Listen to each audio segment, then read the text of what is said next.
अगर आपको हमारी वीडियो अच्छी लगती है तो सब्सक्राइब करिए। इसमें एक बात मैं अर्ज कर दूं, बड़ी लगती हुई बात है। मीलाद करीब आ रहा है, हम सब के लिए इलाज भी है, दवा भी है। मैं तकरीबन हर मीलाद में इस हिकायत को बयान करता हूं। सआदतुद्दारैन में मौजूद ये हिकायत ईमान अफरोज। हर मुसलमान को ये बात मालूम होनी चाहिए, मेरे आका की औलाद कितनी थी, उनकी अज़वाज मुतहरात कितनी थी, हुजूर ने कितनी शादियां फरमाई, सहाबा की तादाद क्या थी, अशरे मुबशरा कितने थे, कौन थे। ये सब बातें हर मुसलमान को मालूम हो, इसलिए कि वो अगर अपने नबी की सीरत नहीं जानता तो फिर किसकी सीरत जानेगा। कौन है जो तुम्हारा आइडियल है, कौन है तुम्हारा नमूना अमल। मेरे आका सल्लल्लाहु तआला अलैहि वसल्लम के 3 बेटे हुए और 4 बेटियां हुई। बेटों में तीनों बेटे इब्तिदाई जिंदगी में इंतकाल फरमा गए, यहां तक के 6 महीने से ज्यादा कोई भी बेटे आपके बाहयात न रहे। हजरत अब्दुल्ला, हजरत कासिम, हजरत इब्राहिम। आखिर में हजरत इब्राहिम का इंतकाल हुआ जब उनकी उम्र 6 महीने से भी कम की थी। अब मेरे आका सल्लल्लाहु अलैहि वसल्लम के बेटों में कोई बाहयात ना रहे, बेटियां जिंदा रही। हजरत जैनब, हजरत रुकैया, हजरत उम्मे कुलसूम और सैयदा कायनात सैयदा फातिमतुज़ ज़हरा रज़वानुल्लाहि अलैहिन्ना अजमईन, ये चारों बेटियां बाहयात थी। अब सुनिए, जब हुजूर के 3 बेटों का इंतकाल हुआ, जाहिलाना रस्म रिवाज अगर हमारे यहाँ पनप रही है तो वो भी समझ लें। बाज लोग ये समझते हैं कि बेटा ना हो तो नस्ल कैसे चलेगी, बेटा ना हो तो विरासत कैसे तकसीम होगी, वारिस कौन बनेगा। ये जहालत की बातें छोड़ दो, यही मक्का के काफिरों ने बातें बनाई। और सबसे बड़ी बात, अबू लहब ने आकर के ये कहा कि मोहम्मद अक्ता है, अबतर है। अबतर का मतलब हुआ जिसकी नस्ल कट गई, जिसकी नस्ल खत्म हो गई। अबतर लफ्ज, अक्ता लफ्ज उसने कहा हुजूर अकरम सल्लल्लाहु तआला अलैहि वसल्लम को बुरा भला कहने के लिए, तौहीन रिसालत के लिए ये जुमला इस्तेमाल किया कि आप बेटे तो सब खत्म हो गए, अब कोई बेटा नहीं, नस्ल कहां से चलेगी, नस्ल कट गई है। रसूल पाक सल्लल्लाहु तआला अलैहि वसल्लम को जब कोई जालिम इस तरह की तानो तशनी करता है, अगर मेरे आका सल्लल्लाहु अलैहि वसल्लम कबीदा खातिर हुए तो रब्बे जुल जलाल ने आपको कभी भी मलूल नहीं छोड़ा, और ना ही रब्बे जुल जलाल ने आपको कबीदा खातिर और गमगीन छोड़ा, बल्कि आपके दिल की तसल्ली के लिए रब्बे जुल जलाल ने एक से एक इनामात की बारिशें फरमाई। अल्लाह ताला ने फौरन पूरी सूरह उतारी। ए महबूब सल्लल्लाहु तआला अलैहि वसल्लम, ये जालिम आपको कह रहे हैं नस्ल कटी है, आप अक्ता हैं, अबतर हैं। अल्लाह ताला ने फरमाया इन्ना आतैना कल कौसर फसल्ली लिरब्बिका वन्हर इन्न शानिअका हुवल अबतर। ए महबूब, हमने तो आपको कौसर अता किया है, हमने आपको कौसर अता किया है। आप अपने रब की इबादत करें, कुर्बानी करें। आपकी नस्ल कटी नहीं, आपके दुश्मन की नस्ल कटी हुई है। ये रब्बे जुल जलाल की तरफ से ऐलान हुआ इन्न शानिअका, ए महबूब बेशक आपका दुश्मन कटी हुई नस्ल का है। पता ये चला गुस्ताखाने रसूल के खिलाफ जवाब देना और उन्हें बात करना ये सुन्नत इलाहिया है, ये रब्बे जुल जलाल का कानून है। अल्लाह ने जो फरमा दिया वो हक है। अब सुनिए, मेरे मुस्तफ़ा करीम सल्लल्लाहु अलैहि वसल्लम को गाली देने वाला, गुस्ताखी करने वाला, जिसने कहा था नस्ल कटी हुई, ढूंढ करके निकालो पूरी दुनिया भर में अबू लहब की औलाद कहां है, अबू लहब के बेटे कहां रहते हैं, उसकी विरासत किन में तकसीम हुई। आप ढूंढ करके निकालेंगे, कहीं आपको पता नहीं चलेगा उसकी औलाद क्या, उसके पोते पोते और नवासों तक भी औलाद नस्ल नहीं चल सकी, औलाद ही खत्म हो गई और उसका नामो निशान भी मिट गया। अबू लहब की जो मौत हुई इस हालत में हुई कि उसको सख्त तरीन बीमारी लाहिक हुई, यहां तक कि उसको एक गड्ढे में डाल करके उसके ही बच्चों ने पत्थर उस पर डाले थे, इतने पत्थर मारे गए थे कि उसका जिस्म पूरा पत्थरों से लहूलुहान था, वो खुद मिटा, उसकी औलाद नहीं रही। लेकिन आओ, मेरे रब्बे जुल जलाल ने मेरे मुस्तफ़ा की जो शान बयान की, इन्ना आतैना कल कौसर, उस आयत की तफसीर के एतबार से आज हिंदुस्तान नहीं, जयपुर, राजस्थान नहीं, बल्कि दुनिया के किसी भी कोने में जाओ रसूलुल्लाह की आलो औलाद की खुशबू तुम्हें जरूर नजर आएगी। हर जगह सादात मौजूद हैं, सैयद हजरात मौजूद हैं। ये किसकी नस्ल है? ये फातिमा ज़हरा की नस्ल आज पूरी दुनिया में है, जिनको मेरे आका सल्लल्लाहु अलैहि वसल्लम ने अपनी औलाद फरमाया है। अजीज़ान गिरामी, हुजूर को कहने वाले कि नस्ल कटी है, वो खुद कट गए, मगर मेरे मुस्तफ़ा की नस्ल आज पूरी दुनिया में जिस तरह महफूज है, कायनात में किसी की नस्ल इस तरह से महफूज नहीं। एक बात याद रखें, हुजूर की जो नस्ल है आज, इस तरह की पूरी दुनिया में किसी और की नस्ल महफूज नहीं। सादात के शजरे महफूज हैं, इनके नसब महफूज हैं, और इनकी आल औलाद, इनके खानदान, इनके तमाम हसब और नसब आज भी महफूज हैं। जाओ सादात की खानकाहों में, वो सारे शजरे और तारीख लेकर बैठे हैं। मेरे अजीजों, इसी को तो कहा गया हुजूर पाक सल्लल्लाहु ताला अलैहि वसल्लम की औलाद आज पूरी कायनात में है, और यही शान मुस्तफ़ा है जिसको आला हज़रत ने यूं कहा था, तेरी नस्ल पाक में है बच्चा बच्चा नूर का, तू है ऐने नूर तेरा सब घराना नूर का। अजीज़ान गिरामी, ये शान मुस्तफ़ा है। जब कभी किसी ने हुजूर की जात पर उंगली उठाई तो जवाब कहां से आया? खुद खुदाए कदीर व जब्बार की तरफ से आया।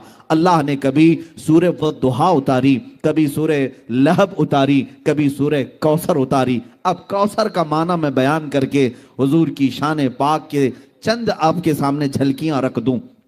कौसर क्या चीज है? कौसर किसको कहते हैं? बाज लोग यही समझते हैं कौसर एक नाम है या फिर हौज़े कौसर है। कौसर की हजारों तारीफें हुई और इसकी कई तफासीर हैं, कई इसके मफहूमात भी मुफस्सिरीन ने बयान किए, लेकिन जो हकीकत ज्यादा राजे है वो मैं बताता हूं।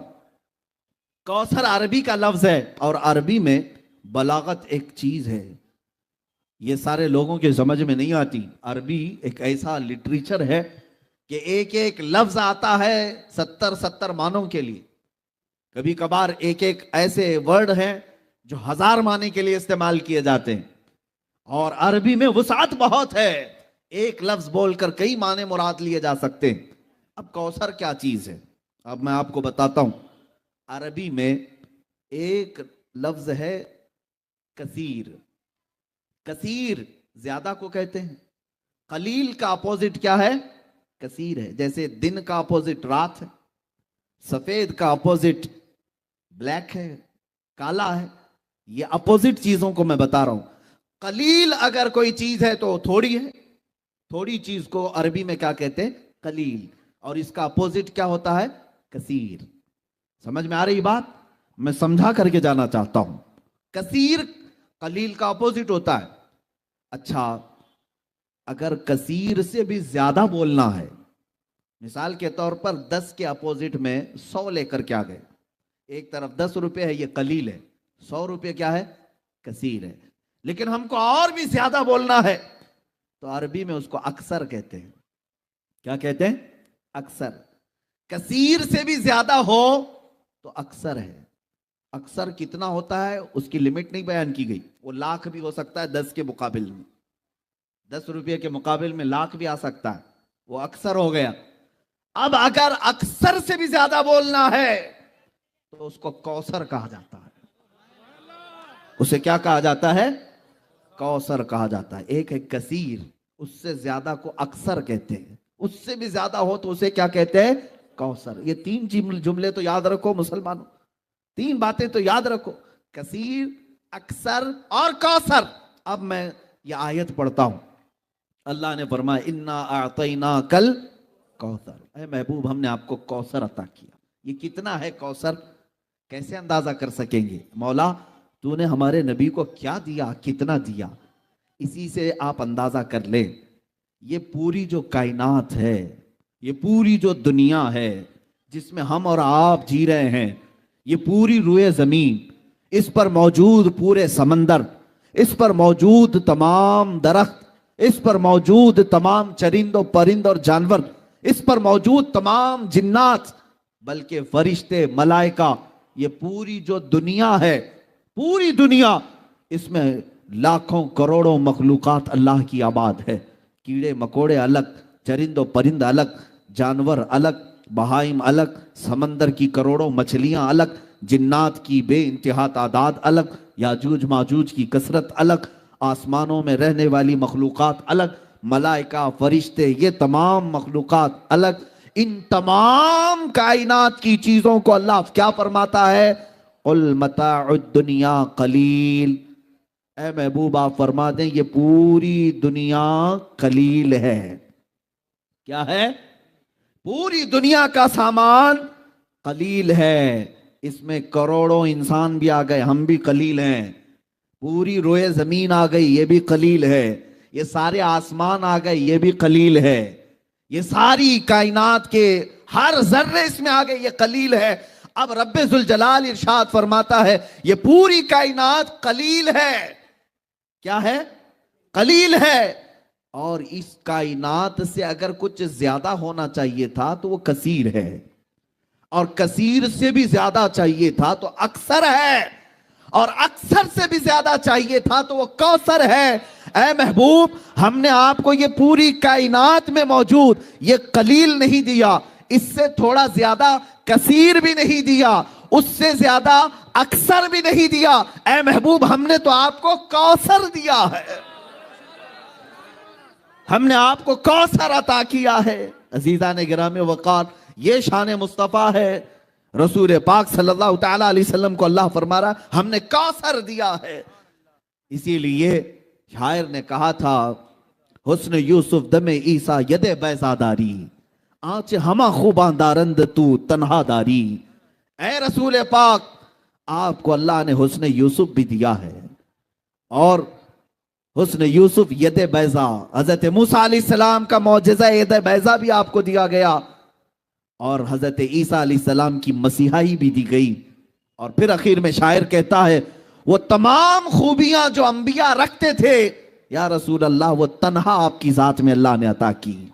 और इसी को आला हज़रत फरमाते हैं, जात हुई इंतखाब वस्फ हुए लाजवाब, जात हुई इंतखाब वस्फ हुए लाजवाब, नाम हुआ मुस्तफ़ा तुम पे करोड़ों दुरूद। मेरे आका सल्लल्लाहु तआला अलैहि वसल्लम की शान आज़मत में चंद मिसालें अर्ज करते हुए आगे बढ़ूंगा। सैयदना आदम अलैहिस्सलाम को अल्लाह ताला ने सफ़ीउल्लाह का खिताब दिया, वह अल्लाह के सफ़ी हैं। आदम अला नबीना अलैहिस्सलातु तस्लीम कसरत बुका में मशहूर थे, यानी आप कसरत से रोया करते थे। काफ़ी सालों तक आपने गिरिया बाजारी की, और ये कसरत बुका मेरे आका सल्लल्लाहु अलैहि वसल्लम को भी अता की गई। हज़रत नूह अलैहिस्सलाम नजीयुल्लाह के खिताब से सरफराज हुए, और अल्लाह रब्बुल इज़्ज़त की बारगाह में नजाबत आपको दी गई, और मेरे आका सल्लल्लाहु अलैहि वसल्लम को रब्बे जुल जलाल ने नजी भी बनाया। हज़रत इब्राहीम अलैहिस्सलाम को अल्लाह ने खलील कहा, वो खलीलुल्लाह हैं, अल्लाह रब्बुल इज़्ज़त के खलील हैं। लेकिन मेरे अजीज़ों, अल्लाह ताला ने अपने हबीब मुस्तफ़ा करीम सल्लल्लाहु अलैहि वसल्लम को हबीबुल्लाह बनाया। जो उन नबियों को सिफ़ात दी गई वो तमाम तर सिफ़ात मेरे आका सल्लल्लाहु अलैहि वसल्लम की ज़ात पाक में अता की गई। वो तमाम खूबियाँ जो अल्लाह ताला ने पिछले अंबिया को दी वो हज़रत हुज़ूर अकरम सल्लल्लाहु अलैहि वसल्लम को अता की। अब चंद मिसालें मैं आपके सामने रख रहा हूँ। एक है मूसा अला नबीना अलैहिस्सलातु तस्लीम, इनके वाक़यात अक्सर सुनाए जाते हैं और सुनते भी हैं आप। सैयदना मूसा कलीमुल्लाह अलैहिस्सलातु तस्लीम की एक बात मैं अर्ज करता हूँ, आप कोहे तूर पर जाते हैं और अर्ज करते हैं, ए रब्बे जुल जलाल, मैं तेरा दीदार करना चाहता हूँ, मैं तुझे खुले आंखों देखना चाहता हूँ। कुरान पाक में है, रब्बी अरिनी, ए अल्लाह तू मुझे अपना दीदार करा दे। और अल्लाह की तरफ से जवाब आता है, लन तरानी, ए मूसा तू हरगिज मुझे नहीं देख सकेगा। बार बार मूसा अलैहिस्सलाम ने इसरार किया तो रब ताला ने फिर किस अंदाज में बुलाया, फखलअन अलैक इन्नका बिल वादिल मुक़द्दस तुवा, ए मूसा अपनी चप्पलें उतार दें, अपने नालैन उतार दें और कोहे तूर पर आए। कोहे तूर मिस्र की वादी सीना में मौजूद एक पहाड़ी का नाम है। सैयदना मूसा अलैहिस्सलाम जब तूर पर चढ़ते हैं वहां पर हुक्म क्या होता है, करीब मौजूद एक दूसरी पहाड़ी पर एक दरख्त है, उस दरख्त पर आप देखते रहें। हज़रत मूसा अलैहिस्सलाम उस दरख्त पर देखते रहे। रब ताला ने अपनी ज़ाते मुबारका की तजल्लियात में से सुई के नाके से भी कम हल्की तजल्ली उस दरख्त पर नाजिल फरमाई। और रिवायात ये बताती हैं फलम्मा तजल्ला रब्बुहु, अल्लाह ताला ने जब उस पहाड़ पर अपनी तजल्ली का इजहार फरमाया, हजरत मूसा अलैहिस्सलाम गश खा करके गिर गए। आज सैयदना मूसा अलैहिस्सलातु तस्लीम गश खा करके गिर गए और पूरा पहाड़ जल करके राख हुआ। आज भी वो पहाड़ जला हुआ मौजूद है, हमने देखा है। और उस दरख्त का साया हर पत्थर पर पड़ गया, पत्थर को 100 टुकड़े करें तब भी उस दरख्त का साया उस पत्थर पर आज भी नजर आता है। ये था सुई के नाके के बराबर हल्की तजल्ली जो रब्बे जुल जलाल ने कोहे तूर पर नाजिल फरमाई। एक तरफ मूसा अलैहिस्सलाम को बुलाया गया, आप नालैन उतार करके आए, और फिर बहुत हल्की तजल्ली दिखाई गई। इतना ही देखा और हजरत मूसा अलैहिस्सलाम खुले आंखों से नहीं देखे, अभी पलक झपकते हुए ही आपने देखा था और हालत ये हो गई। अब सुनिए, वापस मूसा अलैहिस्सलातु तस्लीम रूए जमीन पर तशरीफ लाते हैं। जब आप अपनी कौम के पास आते हैं, फरमाया गया अगर कोई आंखों में आंखें डालकर मूसा अलैहिस्सलाम को देख लेता तो उसकी आंखें चली जाती थी। आंखों में इतना नूर था, इतना जलाल था। और फरमाते हैं मूसा अलैहिस्सलाम की निगाहों की तासीर और दूरबीनी का आलम यह था कि निहायत ही सख्त तरीन रात, काले अंधेरे के अंदर हजरत मूसा अलैहिस्सलाम 3 मील दूर, यानी तकरीबन 4.5 किलोमीटर दूर, अगर रात के वक्त किसी काले पत्थर पर काली चींटी रेंग रही हो, मूसा अलैहिस्सलाम उसे आसानी से देख लिया करते थे। सैयदना मूसा अलैहिस्सलाम 3 मील दूर रात के वक्त पत्थर पर रेंगने वाली काली चींटी को देख लिया करते थे। ये किस बात का कमाल था? कोहे तूर पर जो हल्की सी तजल्ली आपने देखी थी, ये शान मूसा है। अब आओ 26 रजब की वो तारीख याद करो जब शबे मेराज होती है। मेरे आका सल्लल्लाहु ताला अलैहि वसल्लम को आसमानों पर बुलाया जाता है। किस शान से? जिब्राइल को उतारा गया और हुक्म दिया गया, ऐ जिब्राइल जाओ अपनी पेशानी को मुस्तफ़ा के तलवों से लगाओ। और उनकी पेशानी की ठंडक पाकर मेरे आका सल्लल्लाहु अलैहि वसल्लम बेदार हुए और फिर कहा गया, या रसूल अल्लाह, आसमानों पर आपको बुलाया जा रहा है और रब्बे जुल जलाल आपको अपने कुर्ब की मंजिलें अता करता है। हजरत जिब्राइल के साथ मेरे मुस्तफ़ा की शान से गए, इस तरह से नहीं कि आपको चप्पल उतारने का हुक्म आया हो, आपसे कहा गया हो कि नालैन उतारें, बल्कि यूं हुक्म हुआ कि आपके लिए बुराक सवारी भी भेजी गई और फिर उस पर बिठाया भी गया और मुस्तफ़ा करीम सल्लल्लाहु अलैहि वसल्लम को हरमे काबा में पहले ले जाया गया, जमजम से आपके सीने मुबारका को धोया गया, उसके बाद बैतुल मुक़द्दस की सरजमीन पर लाया गया। मेरे आका सल्लल्लाहु अलैहि वसल्लम वहां मौजूद थे। तो जिस वक्त मेरे आका तशरीफ लाए, 1,24,000 कम व बेश अंबिया वहां सफों में मौजूद थे। सबने मेरे आका का इस्तकबाल किया। रसूल पाक सल्लल्लाहु ताला अलैहि वसल्लम सीधे मुसल्ले इमामत पर तशरीफ ले गए और अंबिया इकराम को नमाज पढ़ाई, इमामत फरमाई। वो जो नमाज थी वो अल्लाह बेहतर जाने। मेरे अजीजों, नमाज के बाद हर नबी ने आपकी शान में कसीदा पढ़ा, मेरे आका की तारीफ बयान की और यहाँ होने के बाद आसमानों का सफर किया, 7वां आसमान देखे, सिदरतुल मुंतहा पहुंचे, अर्श व कुर्सी, लौह कलम, जन्नत व दोज़ख सबके नजारे किए। और उसके बाद वो मकाम भी आया जहां जिब्राइल भी आगे जाने से मना करने लगे, अब मेरा मकाम नहीं है, आप जाएं मेरे मुस्तफ़ा। मेरे आका सल्लल्लाहु अलैहि वसल्लम ला मकाम का भी सफर तय करते हुए रब्बे जुल जलाल की बारगाह में इतना करीब हुए कि कुरान कहता है फकाना क़ाब क़ौसैनी औ अदना, 2 तीरों से भी कम का फासला रह गया था, 2 हाथ से भी कम का फासला रह गया था रब्बे जुल जलाल की बारगाह में। मेरे आका सल्लल्लाहु अलैहि वसल्लम जब तशरीफ ले गए, पूछो रसूल पाक ने किस शान से देखा? अपने माथे की आंखों से रसूल पाक सल्लल्लाहु अलैहि वसल्लम ने नारे तकबीर, मेरे आका सल्लल्लाहु ताला अलैहि वसल्लम ने रब्बे जुल जलाल की बारगाह को हाजिरी दी और ज़ात इलाही को देखा। इस अंदाज से देखा कि कुरान कहता मा ज़ाग़ल बसर व मा तग़ा, ना आपकी पलक झपकी, ना आपने आंख बंद किया, बल्कि ज़ात इलाही को पूरे माथे की आंखों से भी देखा, और जितना देखा वो अल्लाह बेहतर जाने, मेरे मुस्तफ़ा जाने। वापस जब तशरीफ़ लाए, एक बार नहीं 9 मरतबा मूसा अलैहिस्सलाम ने वापस भेजा था। आपको वाक़या मालूम है, मैं तफसील में नहीं जा रहा। मेराज के वाक़े में जब मेरे आका सल्लल्लाहु तआला अलैहि वसल्लम रब्बे जुल जलाल की बारगाह से वापस आए, ऐ मुसलमानों, अब मैं तुम्हें पूछना चाहता हूँ, वो मूसा अलैहिस्सलाम जो कोहे तूर पर एक हल्की तजल्ली रब्बे जुल जलाल की देखी, जो सुई के नाके से भी कम थी, और उतना देखने के बाद मूसा अलैहिस्सलाम की आंखों का हाल यह था कि वो 3 मील दूर रात के वक्त किसी पत्थर पर रेंगने वाली चूंटी को देख लिया करते थे। अब मुझे बताओ, निगाहे मुस्तफा का हाल क्या होगा, जिन्होंने तजल्ली नहीं, कोई सर्रा नहीं,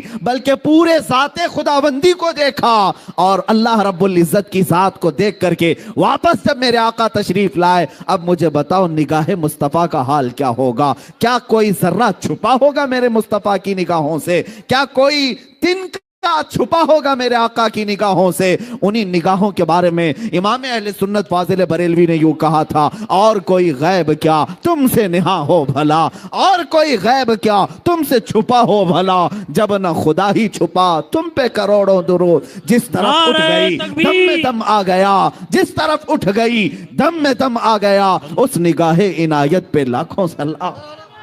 नारे या रसूल अल्लाह, नारे तकबीर।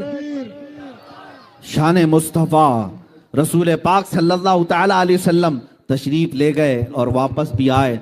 अब यहाँ लगे हाथों एक बात, मेराज का समा तो है नहीं, लेकिन है मीलाद मुस्तफ़ा। हम मेरे आका सल्लल्लाहु तआला अलैहि वसल्लम की शान बयान कर रहे हैं, दर हकीकत हम अपनी किस्मत को बुलंद कर रहे हैं। अजीज़ान गिरामी, लोग जब ये वाक़या सुनते हैं कि मेरे आका हरम काबा में गए, फिर वहाँ से बैतुल मुक़द्दस गए, 1,24,000 अम्बिया की इमामत की, अक्सर अम्बिया ने उसमें हुजूर की शान में खुतबे पढ़े, पहले आसमान का सफ़र, दूसरे आसमान का सफ़र, 2 आसमानों के बीच में जो सफ़र है वो 500 साल की मसाफत का है, 500 साल की मसाफत का, 7 आसमानों का सफ़र, अर्श व कुर्सी, लौह कलम, जन्नत व दोज़ख, इन सब का नज़ारा करना, और फिर ज़ाते खुदाबंदी को देखकर वापस आना। लेकिन कमाल इस बात का है कि जब सुन्नी बयान करता है तो यूं कहता है कि बिस्तर जंजीर भी हिलती रही, बिस्तर भी रहा गरम। यही तो हम कहते हैं ना, जंजीर भी हिलती रही, बिस्तर भी रहा गर्म, ता अर्श गए फिर आए मोहम्मद सल्लल्लाहु अलैहि वसल्लम। हुजूर पाक गए भी आए भी, लेकिन वक्त कितना लगा, 1 मिनट का भी वक्त नहीं था। अब जो फलसफी है, जो अकल के घोड़े दौड़ाता है, वो कहता है मियाँ ये तो आप फेंकम फाक कर रहे होंगे, ऐसी ही बातें उड़ा रहे होंगे, ऐसा कैसे मुमकिन हो सकता है कि इतने छोटे वक्त में इतना लंबा सफर कैसे कर सकते हैं? मेरे अजीजों, पहले तो मैं इनको अकली जवाब ये दूंगा, आज से 100 साल पहले, 200 साल पहले भी अगर कोई ये कहता कि मैं मुंबई से जयपुर 2 घंटे में आ गया, तब भी लोग उसको बेवकूफ कहते थे, पागल कहते थे, क्योंकि प्लेन नहीं थे, हवाई जहाज का वजूद नहीं था। लेकिन आज अगर कह देंगे तो मान लिया जाता है। मेरे अजीजों, 1400 साल पहले जो मेरे मुस्तफ़ा का सफर हुआ है, वो आज तक के लोगों के अकल में आने वाली बात नहीं है, क्योंकि वो सफर दर हकीकत मौजज़ा है और नूर नूर से मिलने जा रहा है। तो यहां मसाफत किस बात की? मेरे अजीजों, अब मैं जो बात अर्ज करने जा रहा हूं, तवज्जो से सुने कि कैसे हुजूर गए भी आए भी, और कायनात का वक्त इतना ही रहा, कायनात में इतना ही वक्त था, 1 मिनट का भी वक्त नहीं लगा। बिस्तर भी गर्म था, दरवाजे की जंजीर भी हिल रही थी, जिससे आप वजू फरमा कर गए थे उससे कतरे भी अभी टपक रहे थे। इतने शॉर्ट पीरियड में इतना लंबा सफर कैसे मुमकिन? किसी दानिश्वर ने बड़े अच्छे अंदाज में एक मिसाल से समझाया था, आपको मैं भी बता देता हूं। अगर आपके हाथ में कोई वॉल क्लॉक हो, घड़ी हो, आप देखें घड़ी 2 सुइयों से चलती रहती है, कभी उसमें 1 बजे, कभी 2 बजे, कभी 3 बजे। आप एक काम करना, जब घड़ी में 12 बज जाएं तो उसको उठा लेना दीवार से, और उसके पीछे से उसके सेल निकाल दें, उसकी बैटरी निकाल दें, थोड़ी देर के लिए अपने पास रखें। घंटा भर, 2 घंटे भर, 3 घंटे भर, 4 घंटे भर, 6 घंटे तक आप उस सेल को, बैटरी को अपने पास रखना। 6 घंटे के बाद उस घड़ी में वापस सेल डाल दीजिए, वापस बैटरी लगा दीजिए। मैं आपसे पूछता हूं, 12 बजे थे जब घड़ी में, तब आपने सेल निकाल लिया था, बैटरी निकाल लिया था। अब जब 6 घंटे के बाद बैटरी दोबारा डालेंगे, मुझे बताओ शाम के 6 बजे से घड़ी चलेगी या 12 बजे से चलेगी? सबको पता है 12 बजे से ही चलेगी। 6 घंटे ये ऑफ थी इसलिए कि बैटरी निकाल ली गई थी, सेल निकाल लिया गया था। मेरे अजीजों, ये मिसाल तुम्हारे जहनों को करीब करने के लिए अर्ज कर रहा हूं। जिस तरह घड़ी की सुइयां बैटरी निकालने से रुक जाती है, जब मेराज की शब थी, मौला रब्बे जुल जलाल ने जाने कायनात मुहम्मदुर रसूलुल्लाह को कायनात से बुलंद कर दिया था और इस कायनात से अपने दरबार में बुलाया था, तो जो निजाम यहां था वो जहां का था वहीं रुक गया। इसलिए कि हमारा यकीन तो ये है, ये कायनात पूरी रब्बे जुल जलाल ने मुस्तफ़ा के सदक़े में बनाई है, मेरे आका के सदक़े में बनाई है। इसकी सुइयां जो कायनात की चलती हैं वो मुस्तफ़ा की शान से चलती हैं, मेरे आका सल्लल्लाहु अलैहि वसल्लम की बरकत से चलती हैं। और जब रसूल पाक सल्लल्लाहु ताला अलैहि वसल्लम मेराज की शब न इस रुए जमीन पर थे और न इस कायनात में थे, वो आसमानों पर गए। अब हमें पता नहीं 500 साल के लिए गए थे या 5000 साल के लिए गए थे या 5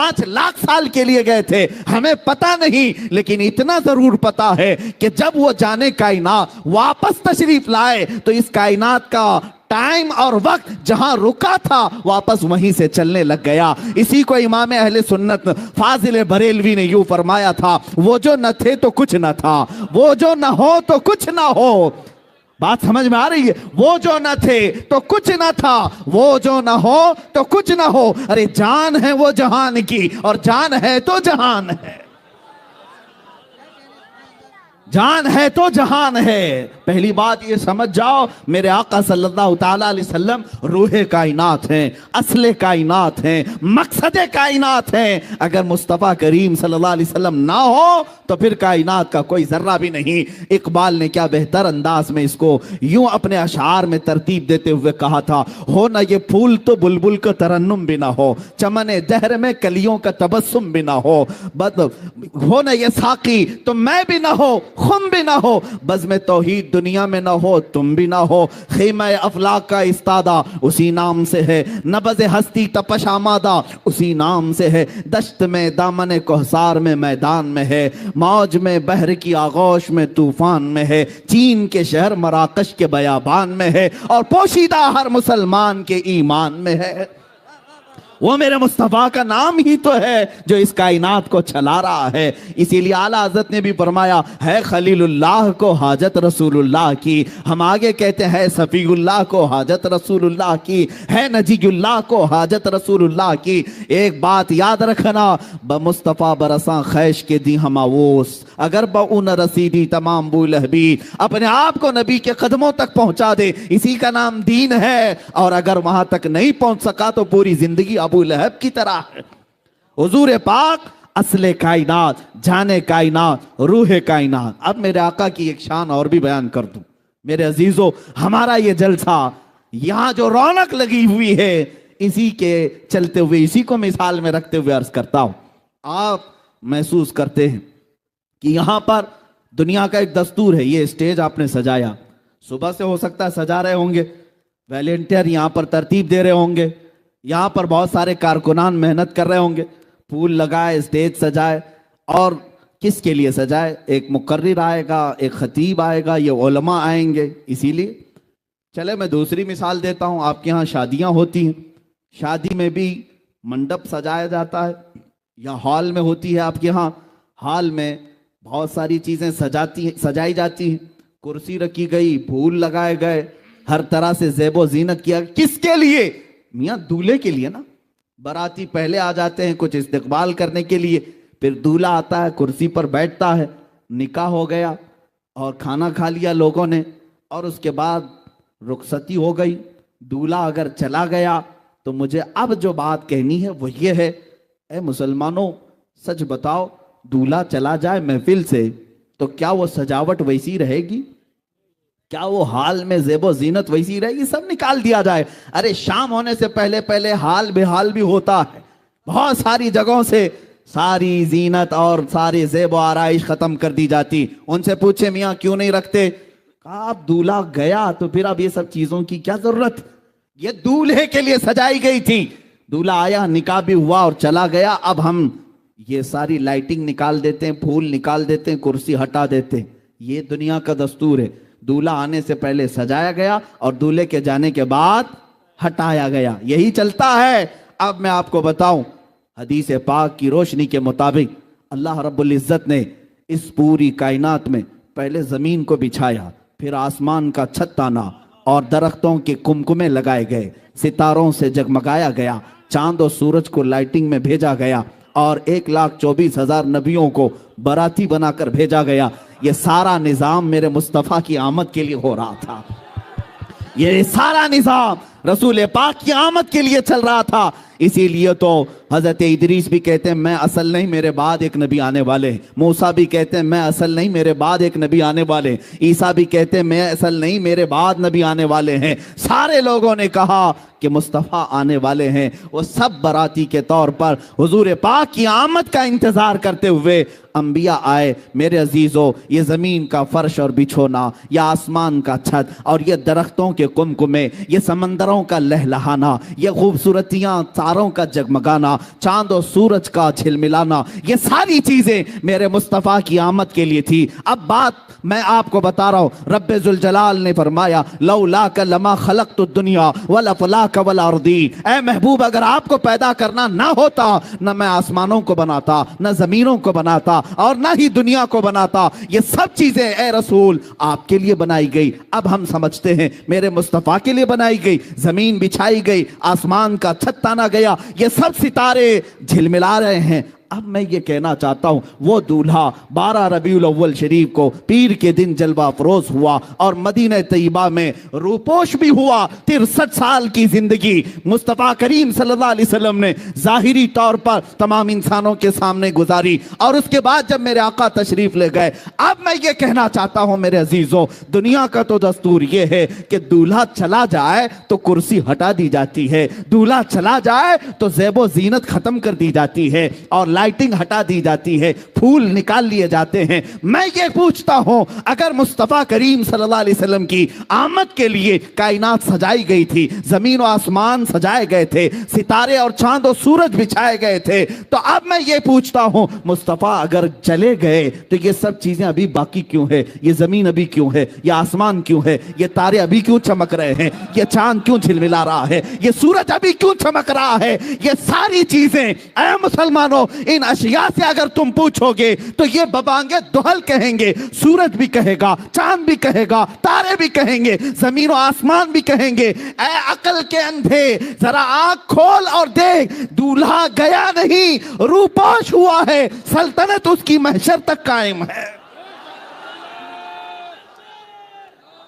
वो दूल्हा सिर्फ रूपोश हुआ है, यही तो सुन्नियों का अकीदा है। तू जिंदा है वल्लाह, तू जिंदा है वल्लाह, मेरी चश्मे आलम से छुप जाने वाले, चमक तुझसे पाते हैं सब पाने वाले। या रसूल अल्लाह, मेरा दिल भी चमका दे चमकाने वाले। अज़ीज़ान गिरामी, ये है शान मुस्तफ़ा। आप, ये हमारा मुस्कुराना, ये हमारा चहचहाना, ये सब मुस्तफ़ा की बदौलत है, उन्हीं की बरकत है। ये ज़मीन जो बाकी है मेरे मुस्तफ़ा के नाम से बाकी है। और दूसरी बात ये भी मैं बता दूं, बाज़ लोगों को दलील के तौर पर नहीं बल्कि उनको समझाने के लिए, बादशाह हुजूर सल्लल्लाहु ताला अलैहि वसल्लम को हम बादशाह आज़म कहते हैं। आज भी अगर हमारे दिलों पर किसी की हुकूमत है तो वो सिर्फ सल्तनत मुस्तफ़ा है, मेरे आका सल्लल्लाहु ताला अलैहि वसल्लम को। हाँ, एक बात ये भी, किसी ने, हुजूर मुफ्ती आज़म हिंद रदी अल्लाह ताला अन्हु मिंबर पर बैठे हुए थे, तकरीर के दौरान कहा कि मौजूदा सरकार ऐसी है, मौजूदा सरकार, गवर्नमेंट को सरकार कहते हैं, आपने बरजस्ता कहा सरकार का लफ्ज इस्तेमाल ना करें, यह गवर्नमेंट हो सकती है, सरकार सिर्फ मदीने वाले ताजदार का नाम है। मेरे आका सल्लल्लाहु ताला अलैहि वसल्लम को हम सरकार का लफ्ज इस्तेमाल करते हैं।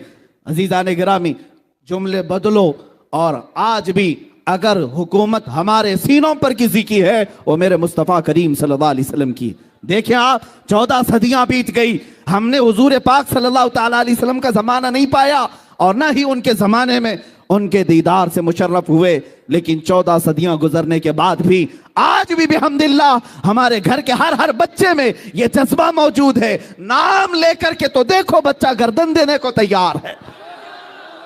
ये मोहब्बत, ये इताअत किसके साथ हो सकती है? बादशाह के साथ हो सकती है, और वो भी ऐसा बादशाह जो सिर्फ सरों पर हुकूमत नहीं करता, दिलों पर हुकूमत करता है। और आला हज़रत ने यही तो कहा था, हुस्न यूसुफ पे कटी मिस्र में अंगुश्ते ज़ना, हुस्न यूसुफ पे कटी मिस्र में अंगुश्ते ज़ना, सर कटाते हैं तेरे नाम पे मर्दाने अरब।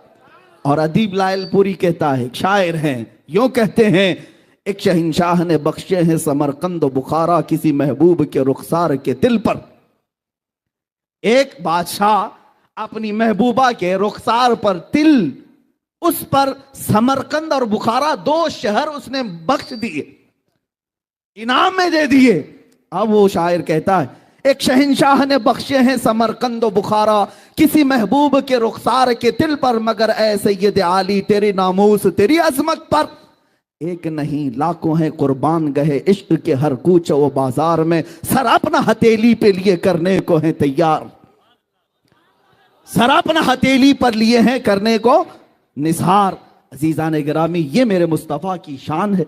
अगर बादशाहत हो तो ऐसी हो कि रूह पर भी हो, कल्ब पर भी हो। आज मैं शान मुस्तफ़ा के सिलसिले में ये भी बात अर्ज करूं, दुनिया का एक कानून ये भी हमने देखा, आपका शहर तो हेरिटेज कहलाता है, बादशाहों का, राजे महाराजाओं का शहर है, और हो सकता है तारीख में तो पढ़ा होगा, आप तो नहीं देखा हो, बादशाह की कुर्सी लगती है और अगल बगल में वजीर भी होते हैं, वजीरों का भी दरबार हुआ करता है। और जब बादशाह उठ जाता है तो वजीर नहीं बैठते, वजीर भी उठ जाते हैं, ये बेअदबी समझी जाती। बादशाह जब कुर्सी पर है तो उसके पहलू में वजीर होते हैं, और जब तक वजीर बैठे हैं, ये बादशाहों का निजाम होता था कि जब तक वजीर पहलू में बैठे हैं, इस बात की दलील होती कि इसकी बादशाहत कायम है। कोई भी रियाया आए और सवाल करे, और अगर वजीर चले गए तो यह कहा जाता कि नहीं, अब बादशाह छुट्टी पर जा रहे हैं, सल्तनत उठाई जा रही है, कामों काज खत्म किए जा रहे हैं। क्योंकि वजीर जो होते हैं वो इस बात की अलामत होते हैं कि रियाया अपनी हाजतें बयान करने के लिए आ सकती है, सल्तनत का दरवाजा खुला है, इस बात की अलामत होती जब भी वजीर बैठा करते। ये दस्तूर हुआ करता। अब आओ मैं बताऊं, रसूल पाक सल्लल्लाहु अलैहि वसल्लम ने अपनी जिंदगी पाक में इरशाद फरमाया, अल्लाह रब्बुल इज्जत ने मुझे 4 वजीर अता किए। कितने? 4 वजीर अता किए, 2 आसमान में और 2 जमीन में। आसमान के मेरे वजीर जिब्राइल और मीकाइल हैं, और जमीन पर मेरे 2 वजीर अबू बकर और उमर हैं। आप सारी हदीसें पढ़ना, हदीस के रावी यही कहते हैं, मुस्तफ़ा आए, अबू बकर और उमर साथ में आए। हुजूर पाक सल्लल्लाहु अलैहि वसल्लम मुस्कुराए, अबू बकर उमर पहलू में थे। यही हदीसों में अक्सर आपको मिलेगा। कोई महफिल ऐसी नहीं मिलती जहां हजरत अबू बकर और हजरत उमर ना हो। हुजूर पाक सल्लल्लाहु अलैहि वसल्लम के साथ हर महफिल में हाजिर बाश।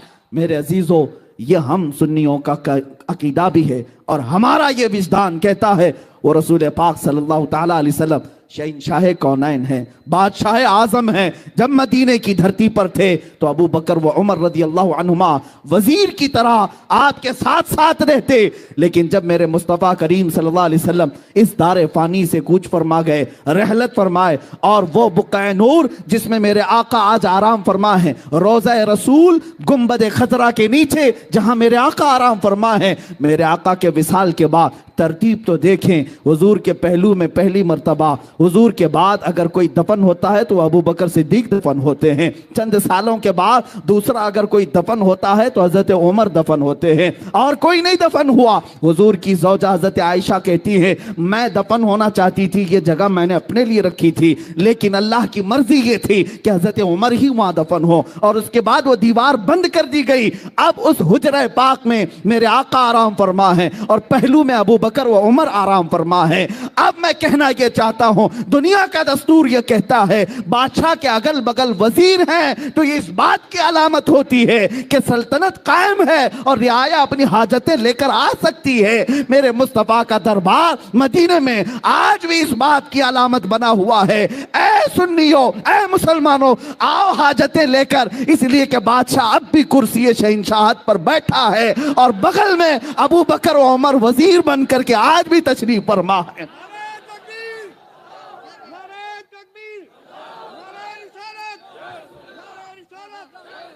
अज़ीज़ान मुकर्रम, बादशाहत आज भी कायम है और वजीर अब भी पहलू में आराम फरमा है। इतना ही नहीं, मेरे आका फरमाते हैं जब सूर फूंका जाएगा कयामत के दिन और सारे लोग अपनी अपनी कब्रों से उठेंगे, हुजूर फरमाते सबसे पहले जो अपनी कब्र से उठेगा वो मोहम्मदुर रसूलुल्लाह सल्लल्लाहु अलैहि वसल्लम। हुजूर फरमाते मैं उठूंगा, मेरे बाद अबू बकर और उमर उठेंगे और फिर हुजूर सल्लल्लाहु अलैहि वसल्लम महशर का मैदान भी किस शान से बयान करते हैं। इरशाद फरमाते हैं मैदान महशर कायम होगा, मैं इस हालत में आऊंगा कि मेरा एक हाथ अबू बकर के कंधे पर होगा, दूसरा हाथ उमर के कंधे पर होगा। महशर के मैदान में भी रसूल इस हाल में तशरीफ ला रहे हैं कि हर कहने वाला कहेगा फकत इतना सबब है इन इकादे बज़्म महशर का, फकत इतना सबब है इन इकादे बज़्म महशर का कि उनकी शान महबूबी दिखाई जाने वाली है। क़यामत के दिन भी ये बताया जाएगा कि आज शान है अगर किसी की तो सिर्फ शान मुस्तफ़ा है, मेरे मुस्तफ़ा सल्लल्लाहु अलैहि वसल्लम की शान है। अज़ीज़ान गिरामी वक़ार, रसूल पाक सल्लल्लाहु तआला अलैहि वसल्लम की शान पाक के सिलसिले में मैंने सैयदना मूसा कलीमुल्लाह अलैहिस्सलाम की हयात से एक चीज़ ली थी। दूसरी एक बात मैं आपको बता दूं, रहम व करम में बेमिसाल नबी, सजूद व सखा में बेमिसाल नबी। एक बार हज़रत मूसा अलैहिस्सलाम के साथ ये वाक़या पेश आया कि क़ारून जो बहुत ख़जानों का मालिक था, बड़े पैसे वाला था, मूसा अलैहिस्सलाम ने कहा ज़कात दे देना। ज़कात उनके ज़माने में उनकी उम्मत पर जो ज़कात फ़र्ज थी वो 1/4 यानी 25% देना पड़ता। अब कारून के खजाने बहुत थे, 70 ऊंटों पर तो सिर्फ खजानों की चाबियां रखी जाती थी, इतना मालदार था। उसने कहा मेरे लिए रियायत कर दी जाए। आपने अल्लाह की बारगाह में सिफारिश की और रियायत यूं कराई कि 1000 में 1 रुपये दे दे। इतनी आसानी कर दी गई। उस हिसाब से भी जब उसने कैलकुलेट किया तो कई खजाने सिर्फ ज़कात में जा रहे थे, देने का इरादा नहीं हुआ। माल बड़ी खतरनाक चीज है, कभी किसी के यहां आ जाए तो कभी दीन और ईमान भी ले जाती है, अखलाक और किरदार भी ले जाती है। लेकिन दुआ ये करना माल आए तो उस्मान गनी का माल आए, अबू बकर सिद्दीक का माल आए, फिर करोड़पति भी बनो, कुछ फर्क नहीं पड़ता। हाँ, अल्लाह और रसूल से गाफिल करने वाला माल नहीं आना चाहिए। हजरत मूसा अलैहिस्सलाम के साथ उसने क्या किया, कारून ने एक औरत को पैसा दे करके जिन्ना का इल्जाम लगाने के लिए महफिल में हाजिर किया और कहा कि जब मैं इशारा करूं तो कह देना मेरे पेट में मूसा का बच्चा पल रहा है। नबी पाक पर तौहीन, इल्जाम, बहतान। औरत बारगाह में हाजिर हुई, सब मजमे में कारून खड़ा हुआ और पूछा जिना की क्या सजा है मेरे मूसा अलैहिस्सलाम ने यूं कहा कि उसको पत्थर मार करके हिलाक कर दिया जाएगा। उसने कहा अगर आप करें तो माज़अल्लाह। मूसा अलैहिस्सलाम जलाल में आ गए। अल्लाह के नबी, कोई छोटा ऐब भी नबियों पर नहीं आ सकता, जिना बहुत दूर की चीज है। उसने इशारा किया औरत को कि खड़ी हो जा, बता तेरे पेट में किसका बच्चा है। वो खड़ी तो हुई लेकिन बोल ना सकी, थर थर कांपती रही। और उसके बाद कहा मुझे कारून ने पैसे दिए हैं मूसा अलैहिस्सलाम पर इल्जाम लगाने के लिए। जब ये बात सुनी मूसा अलैहिस्सलाम को इतना जलाल आया, आपने जमीन को हुक्म दिया ऐ जमीन फट जा और इसे निगल जा। जमीन फट गई, कारून जमीन के अंदर धंसता रहा, धीरे धीरे उसके पैर घुस गए, कमर तक आ गई। उस वक्त उसने कहा मूसा तुम मुझे जमीन में धंसा कर मेरे खजानों पर कब्जा करना चाहते हो। मूसा अलैहिस्सलाम ने रुकवा दिया, फिर हुक्म दिया है जमीन इसके सारे खजानों को निगल जा। जमीन फट गई, सारे खजाने तहस नहस हो गए। आज मिस्र की सरजमीन पर फयूम एक जगह है, वहां पर बहरे कारून एक जगह है जहां पर ये सारे खजाने धंसा दिए गए। अब वहां रेत के अलावा कुछ नहीं मिलता, रेत है या पानी। अब कारून को मूसा अलैहिस्सलाम ने धंसाने का हुक्म दिया, जमीन निगलती चली गई, निगलती गर्दन तक आने पर उसने पुकारा, है मूसा माफ कर दो, ऐ मूसा माफ कर दो। मूसा अलैहिस्सलातु तस्लीम उसकी तरफ तवज्जो भी नहीं फरमाई, क्योंकि उसने जिना की तोहमत लगाई, और थोड़ी देर में वह जमीन में धंस गया और खत्म हो गया। एक वाकया अपने जहन में ये रखो, मूसा अलैहिस्सलाम अल्लाह के नबी हैं और उन पर तोहमत लगाया और उसने अंजाम देख लिया। अब यहां पर आए मक्का मुकर्रमा की सरजमीन, मेरे मुस्तफ़ा करीम सल्लल्लाहु अलैहि वसल्लम को कत्ल करने के मंसूबे बनाने वाले मुशरिकीन तलवारें सोते खड़े हुए, हुजूर उनके दरमियान से निकल करके मदीने के रास्ते पर चले गए।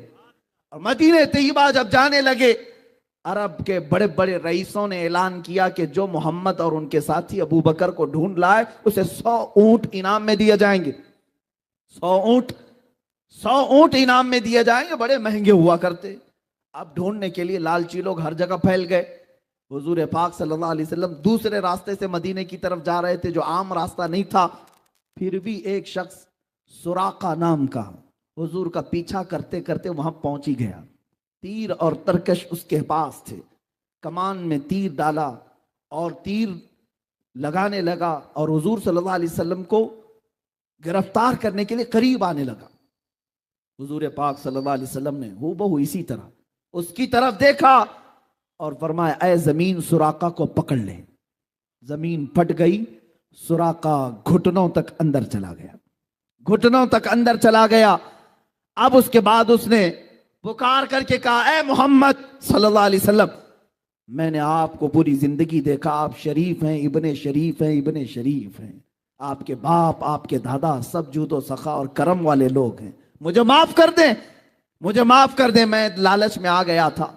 हुजूर पाक सल्लल्लाहु अलैहि वसल्लम ने उसको धंसाया नहीं, जमीन से कहा, है जमीन सुराका को छोड़ दे। जो जान लेने आया, हुजूर ने क्या फरमाया, सुराका को छोड़ दे।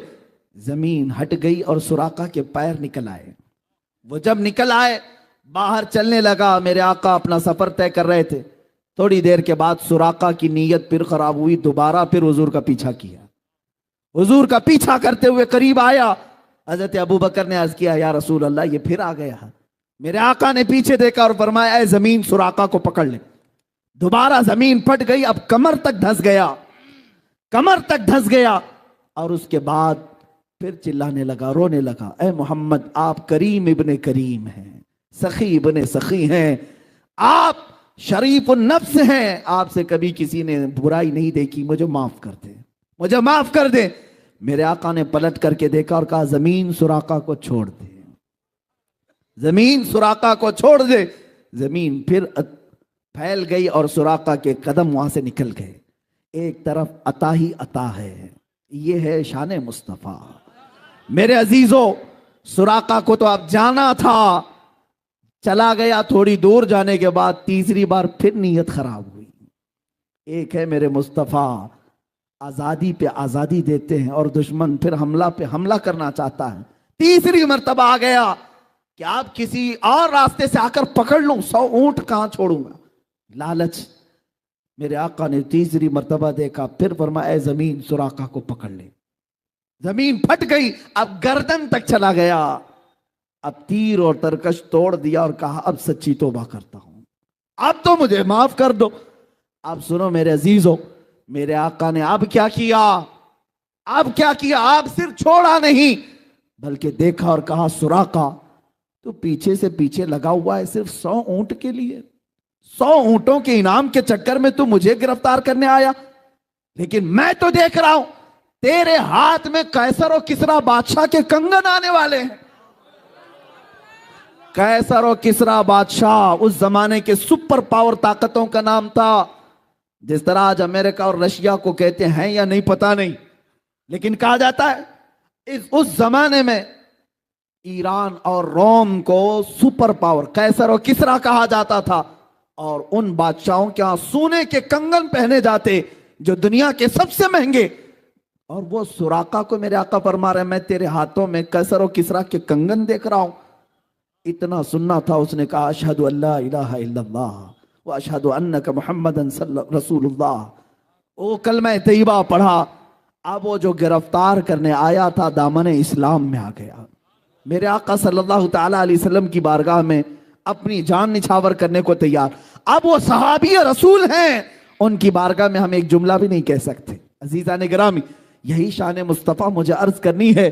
कहीं लोग मारे जाते हैं या अगर किसी नबी को जलाल आया तो हिलाक कर दिए जाते हैं, मगर मेरे मुस्तफ़ा का जूदो सखा ऐसा है कि लोग अगर जान भी लेने आए, मेरे मुस्तफ़ा उन्हें माफ करके हमेशा अपनी गुलामी में कबूल फरमाते हैं। एक दो नहीं, वो उमर इब्ने खत्ताब जो तलवार लेकर मेरे आका की गर्दन मारने जा रहे थे, लेकिन करीब पहुंचने के बाद मेरे आका सल्लल्लाहु अलैहि वसल्लम की बारगाह में तलवार रखी और अपनी गर्दन भी रख दी और हमेशा के लिए मेरे आका के होकर रह गए। एक दो नहीं, हजरत खालिद बिन वलीद जो हुजूर के मुकाबले में जंगे उहद लड़े और वहां पर मुकाबला किया, अबू सुफियान कितनी जंगे लड़े, लेकिन आखिर में मेरे आका की गुलामी में आ ही गए, इसलिए कि चेहरा ही कुछ ऐसा था मेरे आका का, दुश्मन भी देखता तो कहता ये झूठे का चेहरा हो नहीं सकता। मेरे आका सल्लल्लाहु अलैहि वसल्लम की बारगाह में अब जो बात मैं कह रहा हूं, सिर्फ मेरे आका ने फरमाई नहीं दिया कैसर और किसरा के कंगन है। हुजूर की वफात हुई, अबू बकर सिद्दीक की भी वफात हो गई, खिलाफत फारूकी आई, हजरत उमर का जमाना था। उस जमाने में इस्लामी फौजें ईरान पर चढ़ाई की और रोम पर भी हमला किया। कैसर और किसरा दोनों की हुकूमतें खत्म हुई और वहां से जो माले गनीमत था वो मदीना लाया गया। कैसर और किसरा के वो कंगन भी लाए गए। लेकिन आपको एक बात बता दूं, हजरत सुराका रदी अल्लाह ताला अन्हु एक बार हजरत उमर की खिलाफत के ज़माने में बहुत शदीद बीमार हुए, इतने शदीद बीमार हुए कि लोग आखिरी बार उनको देखने के लिए आने लगे कि अब इनकी वफात करीब है। जब लोग जमा हुए घर में, हजरत सुराका ने जलाल में कहा, क्यों आ रहे हो तुम लोग, सब वापस जाओ, मैं मरने वाला नहीं हूं, तुम समझ रहे हो मैं मर जाऊंगा। लोगों ने कहा आपकी हालत बहुत नाजुक है, वफात करीब आ चुकी, आपकी ऐसा नज़ा का आलम लगता है। हजरत सुराका ने कहा खबरदार, मेरी मौत उस वक्त तक नहीं आ सकती जब तक मैं अपने हाथ में कैसर और किसरा के कंगन ना देख लूं। इसलिए कि किसी और ने नहीं कहा, मुस्तफ़ा जाने रहमत ने फरमाया। उनकी तबीयत सही भी हुई, सेहतयाब भी हुए और हजरत उमर के ज़माने में कैसर और किसरा को फतह किया गया और वो कंगन लाए गए, हजरत उमर की बारगाह में पेश किए गए। हजरत उमर ने कहा मैंने रसूलुल्लाह से ये सुना था कि ये कंगन सुराका के हाथ में डाले जाएंगे, ये ले जाओ ए मुसलमानों, ये अमानत है। और ले जाकर के हजरत सुराका को पहनाया गया। मेरे मुस्तफ़ा की ज़ुबान से जो बात निकली वो हो कर रही, चाहे दिन बर्बाद हो, साल बर्बाद हो, 100 साल बाद हो, लेकिन इतनी बात याद रखना, जमीन टल सकती है, जमाना टल सकता है, मेरे मुस्तफा का फरमान कभी टल नहीं सकता। हजरत सुराका को कंगन मिलने के बाद फिर उनकी वफात भी हुई। अजीजा ने गिरामी वकार, मैं गुफ्तगू तवील न करते हुए अपनी गुफ्तगू को समेटता हूँ। शान मुस्तफ़ा सल्लल्लाहु ताला अलैहि वसल्लम ये है कि उनका खुदा खुद बयान करे और मेरे आका सल्लल्लाहु ताला अलैहि वसल्लम की दुनिया में शान ये थी। लोगों ने हातिम ताई की सखावत बयान की। हातिम ताई के कई दरवाजे थे, जिस दरवाजे से आदमी जाता उसे हातिम ताई दे देता था, नवाजता था। लेकिन लोगों ने कहा रसूल पाक की बारगाह में जब कभी कोई आता तो एक ही दरवाजा था। लोगों ने यह कहा इधर एक दरवाजा और हातिम ताई के 7 दरवाजे। किसी आशिक ने क्या खूब जवाब दिया, ऐसा कैसा हो सकता, सखी हैं, हातिम ताई से बड़े सखी हैं, उसके तो 7 दरवाजे थे, इनका तो एक दरवाजा था। आशिक रसूल ने कहा मियाँ हातिम ताई के 7 दरवाजे इसलिए थे कि एक दरवाजे से पेट नहीं भरता साइल का, दूसरे दरवाजे पर जाता, दूसरे में पेट नहीं भरता, तीसरे पर जाता, तीसरे में पेट नहीं भरता, चौथे में जाता। वो 7 दरवाजों के चक्कर इसीलिए लगाता कि एक दरवाजे पर पेट नहीं भरता। मेरे मुस्तफा का एक ही दरवाजा ऐसा है, इतना दिया जाता है कि अब साइल के पास दामन भी तंग होता है। मेरे करीम से अगर कतरा किसी ने मांगा, दरिया बहा दिए हैं, दुर्बे बहा दिए हैं। इसमें एक बात मैं अर्ज कर दूं, बड़ी लगती हुई बात है, मीलाद करीब आ रहा है, हम सब के लिए इलाज भी है, दवा भी है। मैं तकरीबन हर मीलाद में इस हिकायत को बयान करता हूँ। सआदतुद्दारैन में मौजूद ये हिकायत ईमान अफरोज़ है। एक गरीब आदमी, मुफलिस आदमी, कर्ज में डूबा हुआ, परेशान हाल, कई लोगों के कर्जे लिया हुआ आदमी था और उसके जो कर्जदार थे उन्होंने पैसे मांगे, जब वो दे नहीं सका तो काजी इस्लाम जो उस वक्त थे उनके पास मुकदमा कर दिया कि ये हमारे पैसे लेता है, खा जाता है, देता नहीं।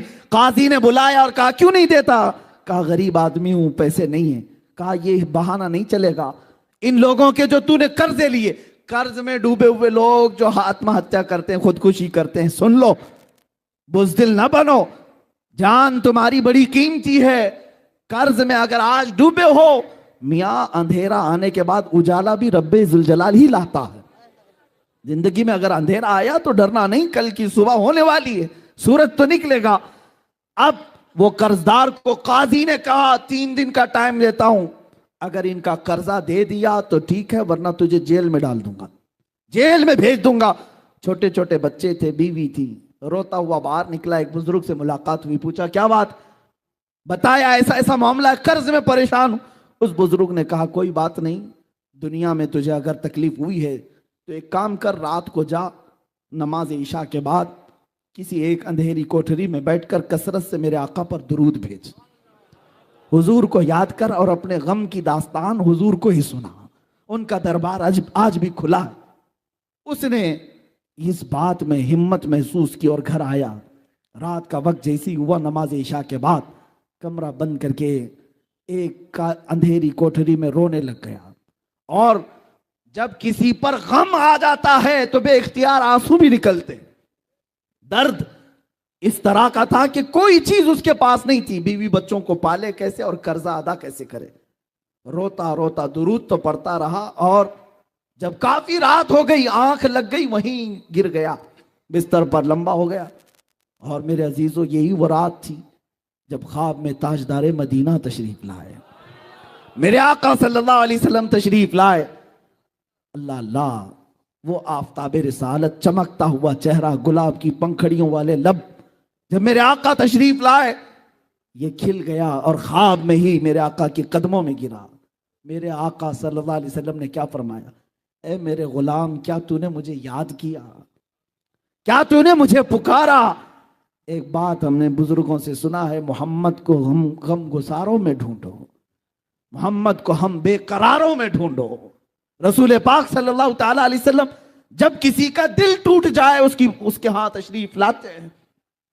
अब उस गरीब ने रोना शुरू किया, आका मेरे हाल सब आप पर आया हैं, आप जानते हैं मैं मुफलिस आदमी, गरीब आदमी, तंगदस्त आदमी। ये हुजूर की वफात के 400 साल बाद का वाकया है, हुजूर की वफात के 400 साल बाद का वाकया। रोने लगा, कहा कि मैं कर्ज से परेशान हूं, काजी ने मुझे कोर्ट में बुला करके कहा 3 दिन में अगर कर्जा नहीं देगा तो जेल में डाल दूंगा, मेरे बच्चों का क्या होगा, मेरी बीवी का क्या होगा। रसूल पाक सल्लल्लाहु ताला अलैहि वसल्लम साहिब अता हैं, वो किसी को मायूस नहीं करते। इरशाद फरमाया, एक काम कर, कल सुबह उठने के बाद शहर में चले जाना, शहर में बादशाह का एक वजीर है, उसका फला नाम है, वो मेरा बड़ा आशिक है, मेरा बड़ा आशिक है, उसके पास जा करके कह देना कि तुझे रसूलुल्लाह ने भेजा और जितने माल की जरूरत है उससे ले लेना। ख्वाब में मेरे आका ने फरमाया। अब उस गरीब ने, उस मुफलिस आदमी ने ये पूछा, या रसूल अल्लाह, बादशाह के वजीर का दरबार बड़ा, लोग बड़े आते हैं, अगर मैं जाऊं, पहली तो मेरी कोई हैसियत नहीं, मैं गरीब फकीर आदमी, और कह दूं कि रसूलुल्लाह ने भेजा, वो अगर पूछेगा सबूत तो मैं क्या सबूत दूं, कोई प्रूफ, क्या मैं प्रूफ दूं? सुनिए मेरे अजीजों, अल्लाह के नबी ने फरमाया, अगर वो तुझसे सवाल कर ले तो इतना कह देना, उसके और मेरे बीच में एक राज की बात है जो कोई नहीं जानता। हुजूर ने राज की बात बयान की, जो वजीर है उसका एक राज है जो मैं तुझे बताता हूं, उसने आज तक अपनी बीवी को नहीं बताया। वो रोजाना रात को सोने के बाद सूरज निकलने से पहले पहले तक 1000 बार मुझ पर दुरूद भेजता है, हर रात को छुप करके 1000 बार दुरूद भेजता है। लेकिन उसके पास जाना तो ये कहना कि ऐ वजीर, कल की रात तूने दुरूद पढ़ना भूल गया और सो गया गफलत में, कल की रात तूने दुरूद नहीं पढ़ा, जा करके इतनी बात कह के मेरे आका ने फरमाया, अब ये गरीब आदमी वजीर के दरबार में आया और आने के बाद कहा कि मैं आपसे अपनी हाजत लेकर के आया हूं, मुझे रसूलुल्लाह ने भेजा है। वजीर ने कहा कि मियां आज लोग बड़ी बात करने लग गए, मांगना भी है तो सही से नहीं मांगते, ऐसी बात करते हैं। हुजूर ने भेजा, कैसे तू कहता है? उस फकीर ने कहा, बड़े उसको यकीन था, उसने कहा हाँ मुझे नबी अकरम सल्लल्लाहु अलैहि वसल्लम ने यह भी बताया, रोजाना सूरज निकलने से पहले पहले तू 1000 बार दुरूद पढ़ता है, और कल की रात भूल गया और गफलत में सो गया। इतना सुनते ही वो अपनी कुर्सी से उछल आया और कहा यह बात मैंने अपनी बीवी को तक नहीं बताई, किसी को नहीं मालूम, और अगर तू जानता है तो आज तो मैं कामयाब हो गया, आज तो मैं कामयाब हो गया। अब मुझे यकीन हुआ कि मेरा दुरूद हुजूर तक पहुंच भी रहा था, मेरे आका सुन भी रहे थे। ऐ आने वाले बता तुझे क्या चाहिए? उसने कहा मेरी ये हाजत है। उस वजीर ने कहा एक दो नहीं, मेरा पूरा खजाना तेरे लिए है। आज तूने जो बशारत लाई है, आज जो खुशखबरी लाई है, वो मेरी जिंदगी की मेराज है। जिस मुस्तफ़ा के लिए मैं रात रात भर बैठ करके दुरूद पढ़ता था, एक गरीब ने मेरे मुस्तफ़ा की बशारत मेरे घर तक लाई है। अजीजा ने गिरामी वक़ार, वो खुश होकर बहुत सारे माल से उसे नवाजा। सुनो, अभी वाकया खत्म नहीं हुआ, असल बात तो यहां शुरू होती है। अब वो लेकर के आया, 2 दिन भी नहीं गुजरे थे, काजी इस्लाम के पास आया और काजी साहब से कहा उन कर्जदारों को बुलाओ जो मुझे बार बार कर्ज का तकाजा करते हैं, माल का तकाजा करते हैं। उन्हें बुलाया गया। काजी इस्लाम अदालत की कुर्सी पर बैठे और उसके बाद इस मुफलिस और गरीब ने कहा आज जिसका जितना कर्ज है सब देने को तैयार हूं, माल भी मेरे पास है, पैसा मेरे पास है, सब दे दूंगा। काजी ने इसकी बात देखी और सुनी तो कहा बैठ जा कुर्सी पर थोड़ी देर के लिए। थोड़ी देर बिठाने के बाद अब काजी जो मुकदमे में शुरू में 3 दिन पहले जेल की धमकी दिया था, अब कहता है ऐ मुफलिस गरीब आदमी, आज की अदालत में फैसला बदल गया है, तेरा कर्ज मैं अपनी जेब से अदा करूंगा, तेरा कर्ज मैं अपनी जेब से अदा करूंगा। वो खड़ा हो गया, पूछा 3 दिन पहले तो तुम मुझे जेल में डालने की धमकी दे रहे थे और आज अपना कर्जा, मेरा कर्जा तुम अपनी जेब से देना चाहते हो? यही बात 3 दिन पहले भी कर सकते थे। काजी इस्लाम खड़े होकर के कहते हैं दर हकीकत 3 दिन पहले मैं तुझे जानता पहचानता नहीं था। जब यहां से तू चला गया, रात को जब सोया, मेरा मुकद्दर जगह मेरे आका तशरीफ लाए, ख्वाब में मेरे आका तशरीफ लाए और तेरी तरफ दिखा करके मेरे आका ने फरमाया ऐ काजी इसका फैसला नरम कर दे, ये गरीब मेरा उम्मती है, ये आज मुफलिस है, इसके लिए नरमी कर। अगर तू अपने माल से कर्ज अदा करेगा तो मैं अल्लाह की जन्नत में तुझे महल अता करूंगा। ऐ गरीब, ऐ मुफलिस, मैं ये सौदा तेरे हाथ नहीं बेचना चाहता, मैं तेरा कर्ज खुद अपने हाथों से अदा करूंगा। अब काजी इस्लाम बताओ, किसी कोर्ट का जज खड़ा हो करके किसी मुजरिम की तरफ से सफाई दे रहा हो और अपना कर्जा भी दे रहा हो, ऐसा सुनने को नहीं मिलता। जब काजी इसरार करने लगा और ये मुफलिस आदमी, गरीब आदमी खुद देने पर इसरार करता रहा, ये दोनों की तकरार चलती रही और जो मजमे में कर्जदार बैठे हुए थे सब अपनी कुर्सियों से खड़े हो गए। कहा काजी साहब आप भी रहने दे, ये भी रहने दे, हमने अपना कर्जा माफ कर दिया और अब भी इसको अगर जरूरत है तो हम जिंदगी भर इसको कर्ज देते रहेंगे। हमें मालूम नहीं था कि मेरे मुस्तफा की बारगाह में इसका ये मकाम है। अजीजा ने गिरामी, वो अदालत के उस जलसे से निकला शादा वो फरहा होकर के, खुशहाल होकर के। इसी वाक़े की तरफ मैं इशारा करते हुए अर्ज करता हूं, वही तो दरबार है, वही ताजदार मदीना है जिनकी सखावत का आलम यह है मेरे करीम से गर कतरा किसी ने मांगा, दरिया बहा दिए हैं, दुर्बे बहा दिए हैं, वाह क्या जूदो करम है, शहे बता तेरा नहीं सुनता ही नहीं मांगने वाला तेरा।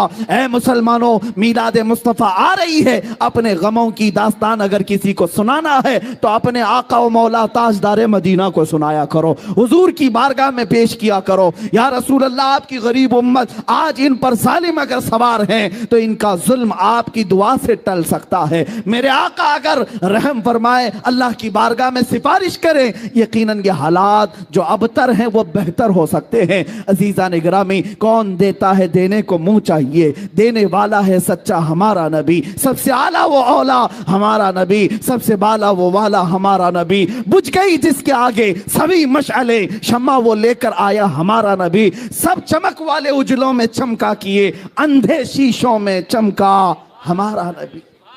ये शान मुस्तफ़ा है।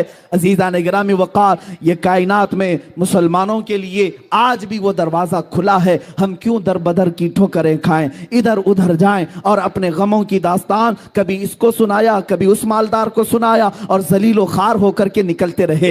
एक दरबार मेरे आका का ऐसा है जहां चोर भी छुपता है, मेरे आका उस पर दामने रहमत डाल देते हैं। ढूंढा ही करें सदरे क़यामत के सिपाही, वो किसको मिले जो तेरे दामन में छुपा हो। है फकीरों पे उन्हें प्यार कुछ ऐसा, खुद भीख दें और खुद कहें मंगते का भला हो। अज़ीज़ान गिरामी वक़ार, रसूल पाक सल्लल्लाहु ताला अलैहि वसल्लम की ये शान पाक कभी ख़त्म नहीं होगी। बयान नामुकम्मल ही रहेगा, इसलिए कि जिन सब के कलम टूट गए और यहाँ पर सफ़हे इसके सफ़हे सियाह हो गए, मगर शान रिसालत बयान ना हो सकी। आपको मैं शोराए बारगाह रिसालत की बात अर्ज करूं, मेरे आका की शान में कभी हस्सान बिन साबित यूं कहते थे, व अहसनु मिनका लम तरा क़त्तु ऐनी व अजमलु मिनका लम तलिदिन निसाओ। आपसे ज्यादा हसीन या रसूल अल्लाह मेरी आंख ने देखा ही नहीं। ये सहाबी रसूल कह रहे हैं, कोई सिर्फ बरेली वाला नहीं, सहाबी रसूल कह रहे हैं, आपसे ज्यादा हसीन मेरी आंख ने देखा नहीं या रसूल अल्लाह। हकीकत तो ये है, आपसे ज्यादा खूबसूरत किसी माँ ने आज तक जना ही नहीं। यह हस्सान बिन साबित कह रहे थे। और इमाम शरफुद्दीन बूसीरी अस्कंदरिया की सरजमीन से यूं कहते हैं, हुवल हबीबुल्लज़ी तुरजा शफाअतुहु लिकुल्लि हौलिन मिनल अहवालि मुक्तहिमी। या रब्बी बिल मुस्तफ़ा बल्लिग मकासिदना वग़फिर लना मा मदा या वासिअल करमी। कभी किसी शिराजी ने ईरान की सरजमीन से पुकारा, ला युमकिनु सनाउ कमा कान हक़्क़ुहु बादस खुदा बुजुर्ग तुई किस्सा मुख्तसर।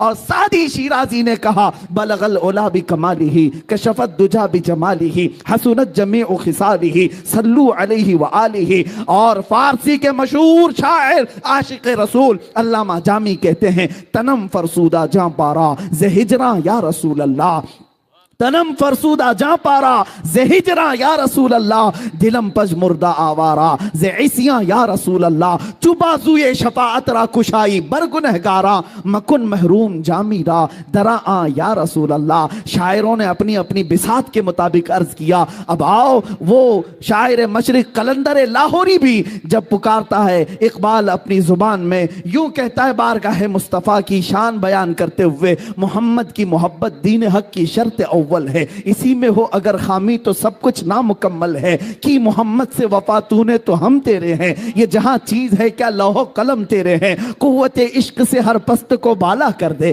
दहर में नामे मोहम्मद से उजाला कर दे। सारे शायर मुस्तफ़ा की बारगाह में अर्ज करते रहे। अब आओ, शायरों का शायर, कलामों का कलाम, इमामों का इमाम, बरेली का ताजदार भी बारगाह मुस्तफ़ा में शान बयान करते हुए यूं कहता है, जमीन और जमा तुम्हारे लिए, मकीनो मकान तुम्हारे लिए, चुनीनो चुना तुम्हारे लिए, बने दो जहां तुम्हारे लिए, दहन में जुबान तुम्हारे लिए, बदन में है जान तुम्हारे लिए, हम आए यहां तुम्हारे लिए, उठे भी वहां तुम्हारे लिए। जिना में चमन, चमन में समन, समन में फबन, फबन में दुल्हन, सजाए में ऐसे मिलन, ये अमन और अमान तुम्हारे लिए। इशारे से चांद चीर दिया, छुपे हुए खूर को फेर दिया, गए हुए दिन को असर किया, ये ताबो तमा तुम्हारे लिए। खलीलो नजी मसीहो सफी सभी से कहीं कहीं न बनी, ये बेखबरी की खल्क फिरी, कहां से कहां तुम्हारे लिए। सबा वो चले के बाग फले, वो फूल खिले के दिन हो भले, सबा वो चले के बाग फले, वो फूल खिले के दिन हो भले।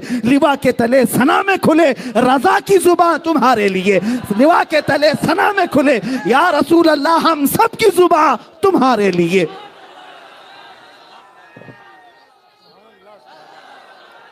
बारगाह मुस्तफ़ा सल्लल्लाहु ताला अलैहि वसल्लम में इतनी ही बात नहीं, शान मुस्तफ़ा बयान करते हुए आशिक रसूल कहता है, दुनिया वाले जो भौंकते हैं भौंकने दो, मेरे मुस्तफ़ा की शान न कभी कम हुई न कभी कम होगी। कोई कुत्ता खारिश ज़दा अगर मेरे मुस्तफ़ा की शान में भौंकता है, अनकरीब वो खुजली उसे लेकर के मरेगी। तू घटा ऐसे किसी के न घटा है न घटेगा या रसूल अल्लाह। जब बढ़ाए तुझे अल्लाह ताला तेरा, मिट गए मिटते हैं आदा तेरे, न मिटा है ना मिटेगा कभी चर्चा तेरा या रसूल अल्लाह, रहेगा यूं ही उनका चर्चा रहेगा, पड़े खाक हो जाएं जल जाने वाले या रसूल अल्लाह। अगर कोई कहता है खबीसुन नफ्स मरदूद ज़माना, पाखंडी वक्त मेरे मुस्तफ़ा की शान में अपनी दरीदा ज़हनी कहता है, तो उसके कहने से मेरे मुस्तफ़ा की शान में एक नुक्ता भी ऐब का नहीं आ सकता।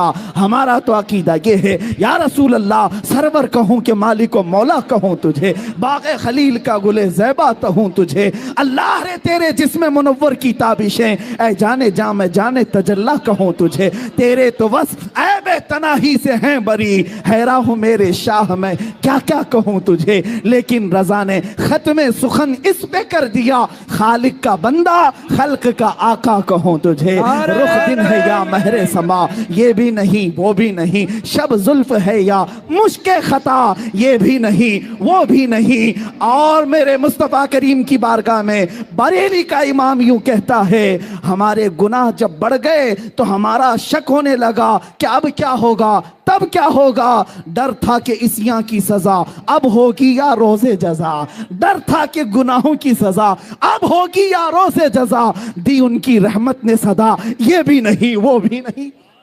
ये शान मुस्तफ़ा है मेरे आका सल्लल्लाहु ताला अलैहि वसल्लम की बारगाह में। शायरों ने अपने अपने अंदाज में कहा होगा, लेकिन आशिकों की बात ही कुछ और होती है। गुस्ताखों को छोड़ें, वो अपने खुजली में मरने वाले हैं, अनकरीब देखोगे अल्लाह उनको कैसे अजाब में गिरफ्तार करेगा। वो आज भी दुनिया देख रही है। किसी अभी शायर ने नाम लिया था, मैंने तौबा किया इस मुकद्दस और पाकीज़ा मिंबर पर उस खबीस मरदूद नफ्स का कभी नाम तक ना लिया जाए, कभी नाम ना लिया जाए, जिसकी माँ ने हलाल तरीके से पैदा ना किया हो। मिंबर रसूल पर उसका जिक्र कोई माना नहीं रखता, कोई माना नहीं रखता। गुस्ताखे रसूल कुरान कहता है वो जिना से पैदा होता है। उतुल्लिम बाद ज़ालिका ज़नीम, सूरे कलम में अल्लाह ने फरमाया जो नबी की शान में गुस्ताखी कर रहा है वो हलाल नुत्फा हो ही नहीं सकता। जिसका नुत्फा हलाल नहीं उसको मिंबर पर कैसे बयान किया जाए। हरगिज़ आइंदा कभी नाम ना लिया जाए, जहां जरूरत होगी हम नाम जिक्र करेंगे। लेकिन एक बात याद रखें, उन कमीनों और बदबख्त ज़माना को आज दुनिया भी देख रही है, अपनी ही कौम से पीछा छुड़ाते हुए जगह जगह मुंह छुपाते हुए भाग रहे हैं। लेकिन अल्हम्दुलिल्लाह एक आशिक रसूल के लिए अल्लाह ने हर मैदान कुशादा रखा है। आज आपने देखा 6 महीने नहीं गुजरे होंगे उस खबीस को आज मुंह छुपाने का कोई दरवाजा नहीं मिलता, लेकिन अल्हम्दुलिल्लाह मुझ फकीर को कदम रखने की जगह नहीं मिलती।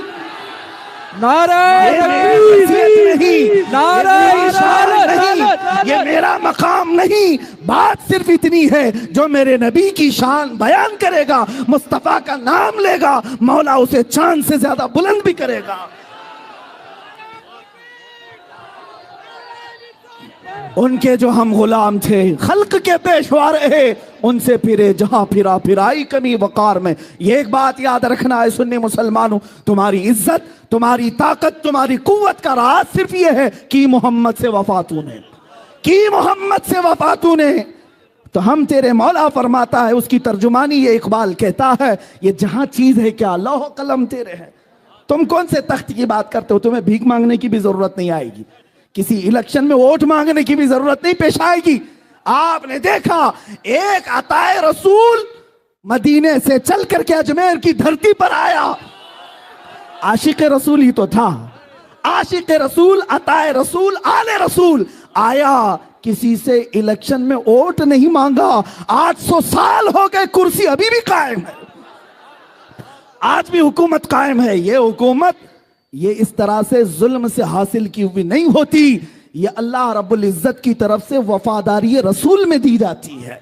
एक बात याद रखना, मेरा ये जुमला सुन करके जाएं। बाज लोग ये कहते हैं मारे जाओगे मौलाना, बहुत सख्त बोलते हो, मारे जाएंगे, काटे जाएंगे, पकड़े जाएंगे, जेल में बंद कर दिए जाएंगे, सब कर लो। मैं ये कहता हूं किसी आशिक रसूल को तुम मार तो सकते हो, मुर्दा कभी नहीं कर सकते। नारे तकबीर, नारा रिसालत, लब्बैक लब्बैक लब्बैक या रसूल अल्लाह, लब्बैक लब्बैक लब्बैक या रसूल अल्लाह, लब्बैक लब्बैक लब्बैक या रसूल अल्लाह, लब्बैक लब्बैक लब्बैक या रसूल अल्लाह।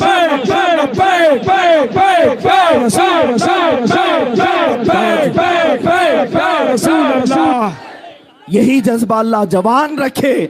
हमने ये महसूस कर लिया जो इकबाल ने आज से 80 साल पहले ये कहा था, इनको डर भी लगने लग गया। निकल करके सहरा से जिसने उलट दिया था तख्ते रोमा को, पहले हुआ था ऐसे, एक सहरा से निकला हुआ बादिया नशीन रोमा के तख्त को पलट दिया था। सुना है कुदसियों से मैंने कि वो शेर फिर होशियार होगा, वो शेर फिर होशियार होगा।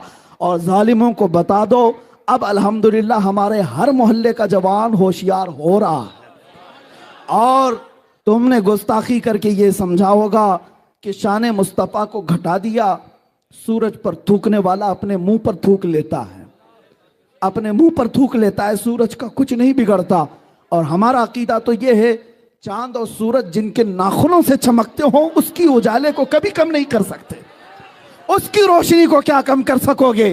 वो मुस्तफ़ा रसूल करीम सल्लल्लाहु ताला अलैहि वसल्लम जिनकी शान को अल्लाह ताला ने बुलंद किया है, किसी पाखंडी की एक गलीज जुबान से कभी कुछ फर्क नहीं पड़ता। हाँ अलबत्ता इतना जरूर होता है, जब जब तुमने छेड़ा है हमारे ईमान का बुखार फिर से बढ़ा है। हाँ ये नापने के लिए ही करते हैं। देखते हैं कि अभी मुसलमान जिंदा कितने हैं और कितने लोग अभी जी रहे हैं। इनकी हमारी जिंदगी नापने के लिए कत्लो गारत नहीं, रोटी कपड़ा छीन करके नहीं देखा जाता, हमें बेहिस करके नहीं देखा जाता, बल्कि हमेशा हुजूर की शान में तौहीन करके देखा जाता है। इसलिए कि उम्मत जिंदा उस वक्त तक रही जब तक मेरे आका की इज्जत की हिफाजत करती रही। और अगर आज ये आवाजें गूंज रही हैं जयपुर की सरजमीन से, ये मैदान अगरचे छोटा है लेकिन तुम हरगिज़ ये समझना मत कि तुम्हारी ये नारे और ये तुम्हारी जुबानों से निकले हुए अल्फाज सिर्फ इस मैदान में गूंज रहे हैं, बल्कि रब तबारक व तआला जब चाहता है एक आशिक रसूल की जुबान से निकला हुआ एक जुमला मैं अपनी मिसाल बता दूं। एक छोटी सी मस्जिद में रमजान से पहले चंद लोगों के दरमियान जज्बात बेकाबू थे। मैंने उस पाखंडी को चैलेंज मुबाहला किया था। वो एक छोटी सी महफिल थी।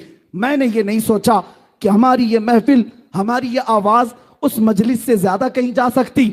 लेकिन एक महीना नहीं गुजरा था, अमेरिका से भी फोन आते हैं, यूके से भी फोन आते हैं, न्यूजीलैंड और अफ्रीका से भी फोन आते हैं, अफ्रीका और पाकिस्तान से भी, हिंदुस्तान के हर शहर से फोन आते हैं। और कहा जाता है आपकी जुबान से निकला हुआ वो जुमला हमने भी सुना। ये मैं अपने कमाल और तारीफ के लिए नहीं कहता, बल्कि ऐ सुन्नी मुसलमानों अपनी हैसियत को पहचानो। जुबान से कहना तुम्हारा काम है, पहुंचाना रब्बे जुल जलाल की शान है।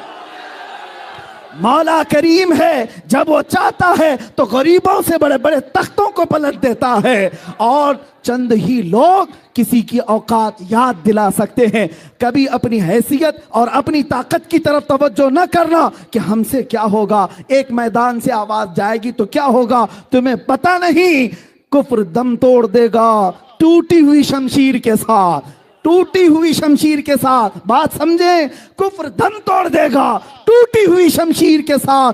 गर तुम निकल आओ नारे तकबीर के साथ। नारे तकबीर, नारे रिसालत या रसूल अल्लाह, नारे रिसालत या रसूल अल्लाह। किसी की जय विजय क्यों पुकारे, क्या गरज हमको, किसी की जय विजय क्यों पुकारे, क्या गरज हमको। हमें काफी है सैयद अपना नारा, हमें काफी है सैयद अपना नारा। या रसूल अल्लाह, नारे रिसालत, या रसूल अल्लाह, नारे रिसालत, या रसूल अल्लाह, नारे रिसालत। या रसूल अल्लाह। हश्र तक डालेंगे हम पैदाइश मौला की धूम, मिस्ल फारस नजद के किले गिराते जाएंगे। खाक हो जाएं अदू जलकर मगर हम तो रजा, दम में जब तक दम है जिक्र उनका सुनाते जाएंगे। सांस जब तक बाकी है या रसूल अल्लाह तुम्हारा जिक्र करते रहेंगे। आज से ये इस मैदान से हर मुसलमान ये अहद करके उठेगा, घर जाऊंगा बच्चे को तरबियत भी दूंगा। ABCD अलिफ बा बाद की बात है, पहले उसके कानों में ये बात डालूंगा, मैं सो जाऊं या मुस्तफा कहते कहते, मैं सो जाऊं या मुस्तफा कहते कहते, खुले आंख मेरी सल्ले अला कहते कहते। मेरी शाम हो तो मुस्तफा के नाम और सुबह हो तो मुस्तफा के नाम। जब ये जज्बा तुम्हारे बच्चों के दिलों में आ जाए फिर तुम उन्हें जंगल में भी छोड़ देना, तुम्हारा ये बच्चा दरिंदे शेरों से भी कभी घबराएगा नहीं। सुभान अल्लाह। कभी नहीं घबराएगा, इसलिए कि हमने माजी में भी देखा है, क्या दबे जिस पे हिमायत का हो पंजा तेरा, शेर को खतरे में लाता नहीं कुत्ता तेरा।